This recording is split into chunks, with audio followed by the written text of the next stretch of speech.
ಎಲ್ರಿಗೂ ನಮಸ್ಕಾರ. ಇನ್ಫೋಸ್ಟ್ರೀಮ್ ಯೂಟ್ಯೂಬ್ ಚಾನೆಲ್ಗೆ ಮತ್ತೊಮ್ಮೆ ಸ್ವಾಗತ. ಈ ವಿಡಿಯೋದಲ್ಲಿ ನಾವು ಇನ್ನೊಂದು ಪ್ರಾಬ್ಲಮ್ ಅನ್ನ ಡಿಸ್ಕಸ್ ಮಾಡ್ತಾ ಹೋಗೋಣ, ಯೂನಿಕ್ ಪ್ರಾಬಬಿಲಿಟಿ ವೆಕ್ಟರ್ಸ್ ಮೇಲೆ. ಸೊ ಕ್ವಶನ್ ಏನಂತ ಕೇಳ್ತಾ ಇರೋದು, show that the P matrix ಅನ್ನ ಕೊಟ್ಟಿದ್ದಾರೆ, is a regular stochastic matrix ಅಂತ ಫಸ್ಟ್ ನಾವು ತೋರಿಸ್ತಾ ಹೋಗ್ಬೇಕಾಗತ್ತೆ. ಆಮೇಲೆ also find the associated unique fixed probability vector. So ಇಷ್ಟನ್ನು ಕೂಡ ನಾವು ಕ್ಯಾಲ್ಕುಲೇಟ್ ಮಾಡ್ತಾ ಹೋಗೋಣ. Very easy problem. First solution. First ಅವ್ರು ಏನು ಕೊಟ್ಟಿದ್ದಾರೆ, ಗಿವನ್ ಪಿ ಮ್ಯಾಟ್ರಿಕ್ಸ್ ಅನ್ನು ಕೊಟ್ಟಿದ್ದಾರೆ. ಸೊ ಪಿ ಮ್ಯಾಟ್ರಿಕ್ಸ್ ಏನಿದೆ, 0 1 0 0 0 1 1/2 1/2 ಮತ್ತೆ 0. ಈಗ ನಾನೇನು ಮಾಡಬೇಕು, ಸ್ಟಾಕಾಸ್ಟಿಕ್ ಮ್ಯಾಟ್ರಿಕ್ಸ್, ರೆಗ್ಯುಲರ್ ಸ್ಟಾಕಾಸ್ಟಿಕ್ ಮ್ಯಾಟ್ರಿಕ್ಸ್ ಅಂತ ತೋರಿಸ್ತಾ ಹೋಗ್ಬೇಕು. ಅಂತ ಅಂದ್ರೆ ರೆಗ್ಯುಲರ್ ಸ್ಟಾಕಾಸ್ಟಿಕ್ ಮ್ಯಾಟ್ರಿಕ್ಸ್ ಅಂತ ಅಂದ್ರೆ ಸಿಂಪಲ್, ಇಲ್ಲಿ ಏನೇನು ಝೀರೋಗಳಿದಾವಲ್ಲ ಅವೆಲ್ಲ ನಾನ್ ಝೀರೋ ಎಲಿಮೆಂಟ್ಸ್ ಆಗಿ ಕನ್ವರ್ಟ್ ಮಾಡ್ಬೇಕಷ್ಟೇ, ಸರಿನಾ? ಮ್ಯಾಟ್ರಿಕ್ಸ್ ಮಲ್ಟಿಪ್ಲಿಕೇಶನ್ ಅನ್ನ ಯೂಸ್ ಮಾಡಿಕೊಂಡು ಕನ್ವರ್ಟ್ ಮಾಡ್ತಾ ಹೋಗ್ಬೇಕು. ಯಾವ ರೀತಿ ಅಂದ್ರೆ, ಈಗ ಏನೂ ಇಲ್ಲ ಅಂತಂದ್ರೆ p⁻1 ಇದ್ದಂಗೆ ಅಲ್ವಾ. ಸೊ ಈಗ p⁻2 ಅನ್ನ ಕ್ಯಾಲ್ಕುಲೇಟ್ ಮಾಡಬೇಕು ಅಂದ್ರೆ p². ಸೊ p² ಯಾವ ರೀತಿ ಬರೀಬಹುದು, p ಇಂಟು p ಅಂತ. ಸೊ ಇದೇ ಒಂದು ಮ್ಯಾಟ್ರಿಕ್ಸ್ ಅನ್ನ 2 ಸಲ ಮಲ್ಟಿಪ್ಲೈ ಮಾಡ್ರಿ ಅಷ್ಟೇ. 0 1 0 0 0 1 1/2 1/2 ಮತ್ತೆ 0. ಇಲ್ಲೂ ಅಷ್ಟೇ ಸೇಮ್ 0 1 0 0 0 1 1/2 1/2 ಮತ್ತೆ 0. ಮ್ಯಾಟ್ರಿಕ್ಸ್ ಮಲ್ಟಿಪ್ಲಿಕೇಶನ್ ಗೊತ್ತಲ್ವಾ, ಮೊದಲನೇ ರೋ ಮತ್ತೆ 3 ಕಾಲಮ್ ಅಷ್ಟನ್ನು ಕೂಡ ಒಂದೊಂದಾಗಿ ಮಲ್ಟಿಪ್ಲೈ ಮಾಡ್ತಾ ಬರ್ಬೇಕು. ನೋಡಿ ಇಲ್ಲಿ ತೋರಿಸ್ತೀನಿ. 0 ಇಂಟು 0 ಏನಾಗುತ್ತೆ, 0. ನೋಡಿ 1 2 3 1 2 3 1 2 3 ಈ ತರ ಹೋಗ್ಬೇಕು. So 0 into 0 will be 0. 1 into 0 ಏನಾಗುತ್ತೆ, ನನಗೆ 0 ಆಗುತ್ತೆ. ಪ್ಲಸ್ 0 ಇಂಟು 1/2 ಏನಾಗುತ್ತೆ, 0. ಸರಿನಾ? ನೆಕ್ಸ್ಟ್ ಒಂದು ಸ್ವಲ್ಪ ಸ್ಪೇಸ್ ಅನ್ನ ಬಿಡ್ರಿ. ಇದೇ ಒಂದು ರೋ ಎರಡನೇ ಕಾಲಮ್ 0 ಇಂಟು 1 ಏನಾಗುತ್ತೆ, 0 ಆಗುತ್ತೆ. ಪ್ಲಸ್ 1 ಇಂಟು 0 ಏನಾಗುತ್ತೆ, 0. ಪ್ಲಸ್ 0 ಇಂಟು 1/2 ಏನಾಗುತ್ತೆ, 0. ಈ ತರ ಮಲ್ಟಿಪ್ಲೈ ಮಾಡ್ಬೇಕು. ನೆಕ್ಸ್ಟ್ ಅದೇ ರೋ ಮೂರನೇ ಕಾಲಮ್ಗೆ ಹೋಗೋಣ. 0 ಇಂಟು 0 ಏನಾಗುತ್ತೆ, 0. ಪ್ಲಸ್ 1 ಇಂಟು 1 ಏನಾಗುತ್ತೆ, 1. ಪ್ಲಸ್ 0 ಇಂಟು 0 ಏನಾಗುತ್ತೆ, 0. ಗೊತ್ತಾಯ್ತಾ? ನೆಕ್ಸ್ಟ್ ಇವಾಗ ಮೊದಲನೇ ರೋ ಆಯ್ತು, ಎರಡನೇ ರೋಗೆ ಹೋಗೋಣ. ಎರಡನೇ ರೋ ಅನ್ನು ಕೂಡ ಮೊದಲನೇ ಕಾಲಮ್, ಎರಡನೇ ಕಾಲಮ್, ಮೂರನೇ ಕಾಲಮ್ಗೆ ಮಲ್ಟಿಪ್ಲೈ ಮಾಡಬೇಕು. 0 ಇಂಟು 0 ಏನಾಗುತ್ತೆ, 0. ಪ್ಲಸ್ 0 ಇಂಟು 0 ಏನಾಗುತ್ತೆ, 0. ಪ್ಲಸ್ 1 ಇಂಟು 1/2 ಏನಾಗುತ್ತೆ, 1/2 ಆಗುತ್ತೆ. ನೆಕ್ಸ್ಟ್ ಅದೇ ರೋ ಎರಡನೇ ಕಾಲಮ್ 0 ಇಂಟು 1 ಏನಾಗುತ್ತೆ, 0. Plus 0 into 0 will be 0. Plus 1 into 1/2 ಅಂತಂದ್ರೆ 1/2. ನೆಕ್ಸ್ಟ್ 0 ಇಂಟು 0 ಅಂತ ಅಂದ್ರೆ 0. ಪ್ಲಸ್ 0 ಇಂಟು 1 ಅಂತ ಅಂದ್ರೆ ಎಷ್ಟಾಗುತ್ತೆ, 0 ಆಗುತ್ತೆ. ಪ್ಲಸ್ 1 ಇಂಟು 0 ಅಂತಂದ್ರೆ 0. ಮೂರನೇ ರೋಗೆ ಹೋಗೋಣ, ಸರಿನಾ? 1/2 ಇಂಟು 0 ಏನಾಗುತ್ತೆ, 0. Plus 1/2 into 0 will be 0. Plus 0 into 1/2 0 ಆಗುತ್ತೆ. 1/2 ಇಂಟು 1 ಏನಾಗುತ್ತೆ, 1/2 ಆಗುತ್ತೆ. Plus 1/2 into 0 will be 0. Plus 0 into 1/2 ಏನಾಗುತ್ತೆ, 0. Next 1/2 into 0 will be 0. Plus 1/2 into 1 ಏನಾಗುತ್ತೆ, 1/2 ಆಗುತ್ತೆ. Plus 0 into 0 will be 0. ಗೊತ್ತಾಯ್ತಾ? ಈ ತರ ನೀವು ಪ್ರತಿಯೊಂದು ಸ್ಟೆಪ್ ಅನ್ನು ಕೂಡ ನೀವು ಸ್ಪೆಸಿಫೈ ಮಾಡಿ ತೋರಿಸ್ಬೇಕು. ಸುಮ್ಮನೆ ಕ್ಯಾಲ್ಕುಲೇಟರ್ ಅಲ್ಲಿ ಮಾಡಿ ತೋರಿಸಿದ್ರೆ ನಿಮಗೆ ಫುಲ್ ಆನ್ ಫುಲ್ ಮಾರ್ಕ್ಸ್ ಅನ್ನ ಕೊಡಲ್ಲ ಒಂದೊಂದ್ಸಲಿ. ಸೊ ಅದಕ್ಕೋಸ್ಕರ ಇನ್ವಿಜಿಲೇಟರ್ ಮೇಲೆ ಡಿಪೆಂಡ್ ಆಗಿರುತ್ತಲ್ಲ, ಏನಕ್ಕೆ ರಿಸ್ಕ್ ತಗೊಳ್ಳೋದು. ಸೊ ಅಷ್ಟನ್ನು ಕೂಡ ನಾವು ಶೋ ಮಾಡ್ತಾ ಹೋಗೋಣ, ಒಂಚೂರು ಲೇಟ್ ಆದ್ರೂ ಏನು ಪರವಾಗಿಲ್ಲ. ಸೊ ಈ ತರದ ಒಂದೆರಡು ಪ್ರಾಬ್ಲಮ್ ಬಂದಿರ್ಬೋದು ಅಷ್ಟೇ ಮ್ಯಾಟ್ರಿಕ್ಸ್ ಮಲ್ಟಿಪ್ಲಿಕೇಶನ್ ಮೇಲೆ. 0 0 0 ಏನಾಗುತ್ತೆ, 0 ಆಗುತ್ತೆ. ಇಲ್ಲೂ ಕೂಡ 0. ನೆಕ್ಸ್ಟ್ ಇಲ್ಲಿ 1 ಬರುತ್ತೆ. 0 ಪ್ಲಸ್ 0 ಪ್ಲಸ್ 1/2 ಅಂತಂದ್ರೆ 1/2. ನೆಕ್ಸ್ಟ್ 0 ಪ್ಲಸ್ 0 ಪ್ಲಸ್ 1/2 ಅಂದ್ರೆ 1/2. 0 0 0 ಅಂದ್ರೆ 0. ಇಲ್ಲೂ ಕೂಡ 0 ಬರುತ್ತೆ. ಇಲ್ಲಿ 1/2 ಬರುತ್ತೆ. ಇಲ್ಲಿ 1/2 ಬರುತ್ತೆ.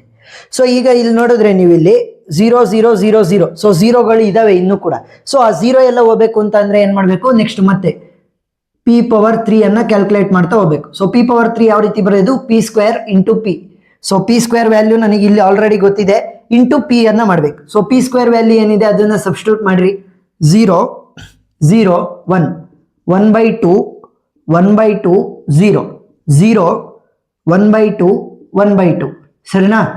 ಇದೇನಿದು p² ಮ್ಯಾಟ್ರಿಕ್ಸ್ ಇಂಟು p ಅನ್ನ ಮಾಡಬೇಕು. ಸೊ ಇಂಟು p ಮ್ಯಾಟ್ರಿಕ್ಸ್ ಅಂದ್ರೆ 0 0 0 1 0 ಅಲ್ವಾ, p ಮ್ಯಾಟ್ರಿಕ್ಸ್ ಅಲ್ಲಿರೋದು 0 0 1 1/2 1/2 0. ನಾನು ಏನ್ ಪ್ರೊಸೀಜರ್ ಅನ್ನ ಹೇಳ್ಕೊಟ್ಟೆ ಇಲ್ಲಿ, ಅದೇ ಪ್ರೊಸೀಜರ್ ಅಲ್ಲಿ ಮಲ್ಟಿಪ್ಲೈ ಮಾಡಿ.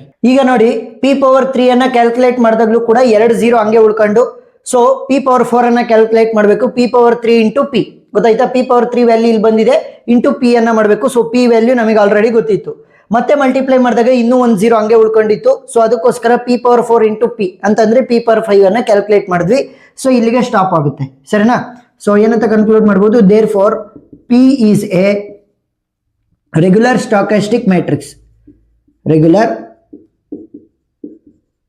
ಸ್ಟಾಕಾಸ್ಟಿಕ್ ಮ್ಯಾಟ್ರಿಕ್ಸ್ ಅಂತ ನಾವು ಕನ್ಕ್ಲೂಡ್ ಮಾಡ್ತಾ ಹೋಗ್ಬೋದು. ಸೊ ಇವಾಗ ಅವರು ಎಕ್ಸ್ಟ್ರಾ ಏನ್ ಕ್ವಶನ್ ಅನ್ನ ಕೇಳಿರೋದು, also find the associated unique fixed probability vector ಅಂತ ಕೇಳ್ತಾ ಇದ್ದಾರೆ.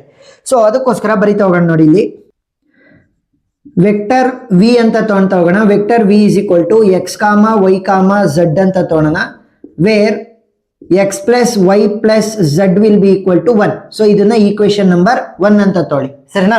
ಏನು x plus y plus z is equal to 1, ಇದನ್ನ ಈಕ್ವೇಶನ್ ನಂಬರ್ 1 ಅಂತ ತೊಗೊಳ್ಳೋಣ. ಏನಕ್ಕೆ 3 ವ್ಯಾಲ್ಯೂಗಳನ್ನ ತೊಗೊಂಡಿರೋದು, 3 vector value? Simple, 3x3 matrix ಅಲ್ವಾ ನಮಗೆ ಕೊಟ್ಟಿರುವಂತದ್ದು. ಕ್ವಶನ್ ಕೂಡ ನಮಗೆ 3x3 ಮ್ಯಾಟ್ರಿಕ್ಸ್ ಅನ್ನೇ ಕೊಟ್ಟಿರೋದು. ಸೊ ಅದಕ್ಕೋಸ್ಕರ ಏನ್ ಮಾಡ್ಬೇಕಾಗತ್ತೆ, 3x3 ಅಂತ ಅಂದಾಗ ನಮಗೆ 3 ಡಿಫರೆಂಟ್ ವೇರಿಯೇಬಲ್ಸ್ ಗಳನ್ನ ತಾಣ್ತಾ ಹೋಗ್ಬೇಕಾಗತ್ತೆ ನಾವು ವೆಕ್ಟರ್ಸ್ ಅನ್ನ ರೆಪ್ರೆಸೆಂಟ್ ಮಾಡಕ್ಕೆ.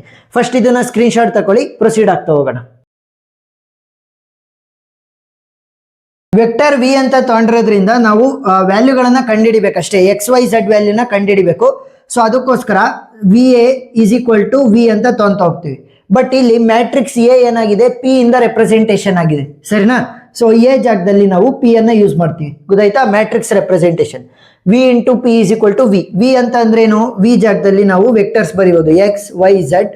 ಸೊ ಪಿ ಜಾಗದಲ್ಲಿ ಪಿ ಮ್ಯಾಟ್ರಿಕ್ಸ್ ಅನ್ನ ಬರೀರಿ, 0 1 0 0 0 1 1/2 1/2 0 which will be equal to, ಮತ್ತೆ ವೆಕ್ಟರ್ ನೋಡಿ ಇಲ್ಲಿ, ಇಲ್ಲೂ ಕೂಡ ವೆಕ್ಟರ್ ಇದೆ. ಸೊ ವೆಕ್ಟರ್ ವಿ ಏನಂತ ಬರೀಬಹುದು, ಎಕ್ಸ್ ವೈ ಝಡ್ ಅಂತ. ಈಗ ಇವೆರಡನ್ನು ಕೂಡ ಮಲ್ಟಿಪ್ಲೈ ಮಾಡ್ತಾ ಹೋಗೋಣ. ಎಕ್ಸ್ ಇಂಟು 0 ಏನಾಗುತ್ತೆ 0 ಪ್ಲಸ್ ವೈ ಇಂಟು 0 ಏನಾಗುತ್ತೆ 0 ಪ್ಲಸ್ ಝಡ್ ಇಂಟು 1/2 ಏನಾಗುತ್ತೆ z/2 ಆಗುತ್ತೆ, ಸರಿನಾ? ಕಾಮ ಮತ್ತೆ ಅದೇ ರೋ ಎರಡನೇ ಕಾಲಮ್, ಎಕ್ಸ್ ಇಂಟು 1 ಏನಾಗುತ್ತೆ x plus y into 0 will be 0 plus z into 1/2 ಏನಾಗುತ್ತೆ z/2 ಆಗುತ್ತೆ, ಕಾಮ ಲಾಸ್ಟ್ ಒನ್. ಅದೇ ರೋ ಮೂರನೇ column, x into 0 will be 0 plus y into 1 will be y ಆಗುತ್ತೆ ಪ್ಲಸ್ ಝಡ್ ಇಂಟು 0 ಏನಾಗುತ್ತೆ ನಮಗೆ 0 ಆಗುತ್ತೆ, ಸರಿನಾ? So whose value will be equal to x comma y comma z ಅಂತಂದ್ರೆ vectors ಇಲ್ಲಿದಾವಲ್ಲ ಅವು. ಈಗ ಸಿಂಪ್ಲಿಫೈ ಮಾಡ್ಕೊಂತ ಹೋಗ್ತೀನಿ. So value will be z divided by 2, next x plus z divided by 2 whole divided by 2 ಅಲ್ಲ, z/2. Next y, all values will be equal to x comma y comma z. ಈಗ ಏನ್ ಮಾಡಿ ಅಂತಂದ್ರೆ ಮೊದಲನೇ position ಮತ್ತೆ ಮೊದಲನೇ position ಅನ್ನ equate ಮಾಡ್ಬೇಕು. ಮೊದಲನೇ ಪೊಸಿಷನ್ ಎರಡನೇ ಪೊಸಿಷನ್ ಮೂರನೇ ಪೊಸಿಷನ್ ಆ ತರ. So z divided by 2 will be equal to x comma x plus z whole divided by 2 will be equal to y comma y will be equal to z, ಈ ತರ, ಸರಿನಾ? So ಇಲ್ಲಿ proceed ಆಗ್ತಾ ಹೋಗ್ತೀನಿ, ಇದನ್ನ ಅಳಿಸ್ತೀನಿ. ಈಗ ನೋಡಿ ಇಲ್ಲಿ ನಾವೇನ್ ಮಾಡಿದ್ವಿ, ಮೊದಲನೇ ಪೊಸಿಷನ್ ಆ ತರ ಪೊಸಿಷನ್ಸ್ ಪ್ರಕಾರ ಈಕ್ವೇಟ್ ಮಾಡ್ಕೊಂಡ್ವಿ. ಈಗ ನಾನು LCM ಅನ್ನ ಕಂಡುಹಿಡಿಬೇಕು. ಇಲ್ಲಿ ಲೆಫ್ಟ್ ಹ್ಯಾಂಡ್ ಸೈಡ್ ಅಲ್ಲಿ ಒಂದೇ ಒಂದು ಎಲಿಮೆಂಟ್ ಇರೋದು ಝಡ್ ಡಿವೈಡೆಡ್ ಬೈ 2, ಡಿನಾಮಿನೇಟರ್ ಒಂದೇ ವ್ಯಾಲ್ಯೂ ಇದೆ ಅಂತಂದ್ರೆ ಅದೇ ನಮಗೆ LCM ಆಗಿರುತ್ತೆ. ಸೊ ಆ LCM ಅನ್ನ ಲೆಫ್ಟ್ ಹ್ಯಾಂಡ್ ಸೈಡ್ ಮತ್ತೆ ರೈಟ್ ಹ್ಯಾಂಡ್ ಸೈಡ್ ಎರಡು ಕಡೆನೂ ಕೂಡ ಮಲ್ಟಿಪ್ಲೈ ಮಾಡ್ಬೇಕು. ಅಂತ ಅಂದ್ರೆ 2 into z whole divided by 2 will be equal to 2 into x ಆಗುತ್ತೆ, ಸರಿನಾ? ಸೊ 2 ಡಿನಾಮಿನೇಟರ್ ಅಲ್ಲಿ ಇದ್ದಿದ್ದು ಅದೇ LCM ಆಗೋದಕ್ಕೆ ಸಾಧ್ಯ. ಸೊ ಅದಕ್ಕೋಸ್ಕರ ಏನ್ ಮಾಡಿದ್ವಿ, 2 ಅನ್ನ ಲೆಫ್ಟ್ ಸೈಡ್ ಮತ್ತೆ ರೈಟ್ ಸೈಡ್ ಮಲ್ಟಿಪ್ಲೈ ಮಾಡಿದೆ. ನೆಕ್ಸ್ಟ್ ಇಲ್ಲಿ ಬಂದ್ರೆ ಇಲ್ಲಿ ಏನು ಇಲ್ಲ ಅಂತಂದ್ರೆ ಕೆಳಗಡೆ 1 ಅಲ್ವಾ. ಸೊ 1 ಮತ್ತೆ 2 ಇದೆ ಅಂತಂದ್ರೆ LCM ಏನಾಗುತ್ತೆ, 1 ಮತ್ತೆ 2 ಇದೆ ಅಂತಂದ್ರೆ 1 1 ಸ 1 2 ಸ. ಸೊ 2 ಇಂಟು 1 ಇಂಟು 1 ಅಂತಂದ್ರೆ ವ್ಯಾಲ್ಯೂ 2ನೇ ಬರುತ್ತೆ. ಸೊ LCM 2 ಬರುತ್ತೆ. ಸೊ ಆ 2ನ ನಾವು ಲೆಫ್ಟ್ ಹ್ಯಾಂಡ್ ಸೈಡ್ ಮತ್ತೆ ರೈಟ್ ಹ್ಯಾಂಡ್ ಸೈಡ್ ಎರಡಕ್ಕೂ ಕೂಡ ಮಲ್ಟಿಪ್ಲೈ ಮಾಡ್ಬೇಕು. ಸೊ ಅವಾಗ ವ್ಯಾಲ್ಯೂ ಏನಾಗುತ್ತೆ, 2 into x plus 2 into z whole divided by 2 will be equal to 2 into y. ನೋಡಿ 2 ಅನ್ನ ನಾನು ಏನ್ ಮಾಡಿದೆ, ಎಕ್ಸಿಗೆ ಫಸ್ಟ್ ಮಲ್ಟಿಪ್ಲೈ ಮಾಡಿದೆ, ಆಮೇಲೆ 2z ಹೋಲ್ ಡಿವೈಡೆಡ್ ಬೈ 2 ಆಯ್ತು, ಇಲ್ಲಿ ಮಲ್ಟಿಪ್ಲೈ ಮಾಡಿದಾಗ 2y. ನೆಕ್ಸ್ಟ್ ಇಲ್ಲಿ ನೋಡಿದ್ರೆ ಇಲ್ಲಿ ಡಿನಾಮಿನೇಟರ್ ಅಲ್ಲಿ ಯಾರಿಗೂ ಕೂಡ ಏನೂ ಇಲ್ಲ. ಸೊ ಏನೂ ಇಲ್ಲ ಅಂತಂದ್ರೆ 1. ಸೊ 1 ಅನ್ನ ಆ ಕಡೆ ಈ ಕಡೆ ಮಲ್ಟಿಪ್ಲೈ ಮಾಡಿ ವ್ಯಾಲ್ಯೂ ಏನಾಗುತ್ತೆ, y is equal to z ಆಗಿರುತ್ತೆ ಅಷ್ಟೇ, ಸಿಂಪಲ್. ಏನು ಕೂಡ ನಮಗೆ ಡಿನಾಮಿನೇಟರ್ ಬರಲ್ಲ. 1 ಅನ್ನ ಮಲ್ಟಿಪ್ಲೈ ಮಾಡಿದ್ರು ಸೇಮ್ ವ್ಯಾಲ್ಯೂಸ್ ಅಲ್ವಾ, ಅದಕ್ಕೋಸ್ಕರ. ಸೊ ಸಿಂಪ್ಲಿಫೈ ಮಾಡ್ಕೊಳ್ಳಿ, 2 ಕ್ಯಾನ್ಸಲ್ ಆಗಿ z is equal to 2x ಆಗುತ್ತೆ. ನೆಕ್ಸ್ಟ್ 2 ಕ್ಯಾನ್ಸಲ್ ಆಗಿ 2x plus z will be equal to 2y ಮಾತ್ರ ಉಳ್ಕೊಂತು. Next y is equal to z. So ನಾನು ಅವಾಗಲೇ x plus y plus z is equal to 1 ಅನ್ನೋದನ್ನ equation number 1 ಅಂತ ತಗೊಂಡಿದ್ದೆ. ಈ ಒಂದು ಜಾಗದಲ್ಲಿ ಇವಾಗ ಅಳಿಸಿದ್ದೀನಿ. So x plus y plus z is equal to 1 ಅಂತ ತಗೊಂಡಿದ್ದೆ ಮೊದಲನೇ ಈಕ್ವೇಶನ್. ಸೊ ಇದನ್ನ ನಾನು ಎರಡನೇ ಈಕ್ವೇಶನ್ ಅಂತ ತಗೋಬೇಕಾಗತ್ತೆ, ಇದನ್ನ ಮೂರನೇ ಈಕ್ವೇಶನ್ ಅಂತ ತಗೋಬೇಕಾಗತ್ತೆ, ಇದನ್ನ ನಾನು ನಾಲ್ಕನೇ ಈಕ್ವೇಶನ್ ಅಂತ ತಗೊಂತೀನಿ. ಸೊ ಇವಾಗ ನಾನು ಏನ್ ಮಾಡ್ತೀನಿ ಅಂತಂದ್ರೆ ಫೋರ್ತ್ ಈಕ್ವೇಶನ್ ಅನ್ನ ಮೊದಲನೇದಕ್ಕೆ ಪ್ಲೇಸ್ ಮಾಡ್ತಾ ಹೋಗ್ತೀನಿ. ಈಕ್ವೇಶನ್ ನಂಬರ್ 4 ಇನ್ ಈಕ್ವೇಶನ್ ನಂಬರ್ 1 ಅಂತ ಅಂದ್ರೆ y ನ ರೆಸ್ಪೆಕ್ಟಿವ್ ಅಥವಾ z ನ ರೆಸ್ಪೆಕ್ಟಿವ್ ಅಲ್ಲಿ ನಾವು ವ್ಯಾಲ್ಯೂಸ್ ಅನ್ನ ಬರ್ಕೊಂತ ಹೋಗೋಣ. ಸೊ ಎಕ್ಸ್ ಪ್ಲಸ್ ನೋಡಿ ಇಲ್ಲಿ y ಮತ್ತೆ z ಎರಡು ಕೂಡ ಈಕ್ವಲ್ ಅಂತ ಹೇಳ್ತಾ ಇದೆ. ಸೊ ಅದಕ್ಕೋಸ್ಕರ ಏನ್ ಮಾಡ್ತೀನಿ, y ಜಾಗಕ್ಕೂ ಕೂಡ ನಾನು z ಅನ್ನ ಹಾಕೊಂತೀನಿ. z plus z will be equal to 1. ಗೊತ್ತಾಯ್ತಾ? ನಾನು ಏನ್ ಮಾಡಿದೆ, z ಮತ್ತೆ y ಎರಡು ಕೂಡ ಈಕ್ವಲ್ ಆಗಿದ್ದರಿಂದ ನಾನು y ಜಾಗಕ್ಕೂ ಕೂಡ z ಅನ್ನೇ ಹಾಕೊಂಡಿದ್ದೀನಿ. ಸೊ ಇವಾಗ ಏನಾಗುತ್ತೆ, x plus 2z will be equal to 1 ಆಯ್ತು. So x value will be equal to 1 minus 2z. So ಇದನ್ನ ಈಕ್ವೇಶನ್ ನಂಬರ್ 5 ಅಂತ ಕರಿತಾ ಹೋಗೋಣ, ಸರಿನಾ? ಎಕ್ಸ್ ವ್ಯಾಲ್ಯೂ ಏನು, 1 ಮೈನಸ್ 2z. ಈಗ ನಾನು ಇಲ್ಲಿ ಈಕ್ವೇಶನ್ ನಂಬರ್ 2 ಹಾಕಿದ್ರೆ ನನಗೆ ವ್ಯಾಲ್ಯೂ ಸಿಗ್ತಾ ಹೋಗುತ್ತೆ. So equation number 5 in equation number 2 ಏನಾಗುತ್ತೆ, z will be equal to 2x ಅಂತ ಹೇಳಿದ್ದಾರೆ. ಎಕ್ಸ್ ವ್ಯಾಲ್ಯೂ ನನಗೆ ಗೊತ್ತಿದೆ ಏನು, 1 ಮೈನಸ್ 2z ಅಂತ. So z is equal to 2 into 1 minus 2z. z will be equal to 2 1 z 2 ಆಗುತ್ತೆ, ಮೈನಸ್ 2 2 ಝ 4z ಆಯ್ತು.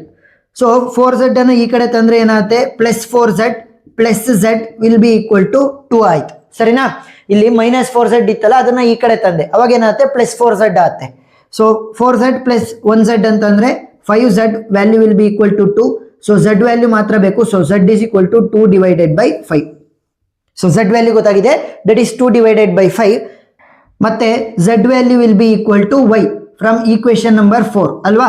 Equation number 4 ಇಂದ ನಮಗೆ z value is equal to y value ಅಂತ ಗೊತ್ತಿದೆ. ಸೊ ಏನದು ವ್ಯಾಲ್ಯೂ, 2 ಡಿವೈಡೆಡ್ ಬೈ 5, ಸರಿನಾ? So ಇವಾಗ ನನಗೆ ಇನ್ನ ಬೇಕಾಗಿರೋದು ಎಕ್ಸ್ ವ್ಯಾಲ್ಯೂ ಮಾತ್ರ. ಸೊ ಇಲ್ಲಿ 5ಗೆ ನೀವು z ವ್ಯಾಲ್ಯೂನ ಪ್ಲೇಸ್ ಮಾಡಿ ಅಷ್ಟೇ.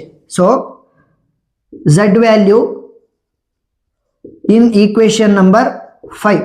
ಸೊ ವ್ಯಾಲ್ಯೂ ಏನಾಗುತ್ತೆ, x will be equal to 1 minus 2 into z value ಏನಿದೆ, z value is 2 divided by 5. 2 divided by 5. So value ಏನಾಗುತ್ತೆ, x will be equal to 1 minus 2 2 z 4 whole divided by 5 ಆಗುತ್ತೆ. So 5 ನ common denominator ತಗೊಂಡ್ರೆ 5 ಇಲ್ಲಿ multiply ಆಗುತ್ತೆ. 5 1 z 5 minus 4. So 1 divided by 5. So x value is 1 divided by 5. z value ಮತ್ತೆ y value ಎರಡು ಕೂಡ 2 by 5.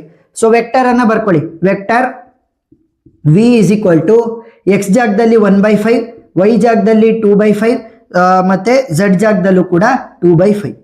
So this is the ಏನಂತ ಕರಿಬಹುದು, fixed probability vector. This is the fixed probability vector ಅಂತ ಕೂಡ ಒಂದು ಸೆಂಟೆನ್ಸ್ ಅನ್ನ ಬರೀರಿ. ಸೊ ಪ್ರಾಬ್ಲಮ್ ಅರ್ಥ ಆಯ್ತು ಅಂತ ಅನ್ಕೊಂಡಿದೀನಿ. ಒಂದ್ ಸ್ವಲ್ಪ ಲೆಂತಿ ಪ್ರಾಬ್ಲಮ್ ಅನ್ನ ಕೇಳ್ತಾ ಇರ್ತಾರೆ, ಒಂದೊಂದ್ಸಲಿ ಈಸಿ ಆಗಿರ್ತವೆ. ಸೊ ವಿಡಿಯೋ ಇಷ್ಟ ಆಗಿದ್ರೆ ಸಬ್ಸ್ಕ್ರೈಬ್ ಆಗೋದನ್ನ ಮರಿಬೇಡಿ. ಏನೇ ಡೌಟ್ ಇದ್ರೂ ಕೂಡ ಕಮೆಂಟ್ ಸೆಕ್ಷನ್ ಅಲ್ಲಿ ತಿಳಿಸಿ, ನಾನು ಕ್ಲಾರಿಫೈ ಮಾಡ್ತೀನಿ. Thank you for watching.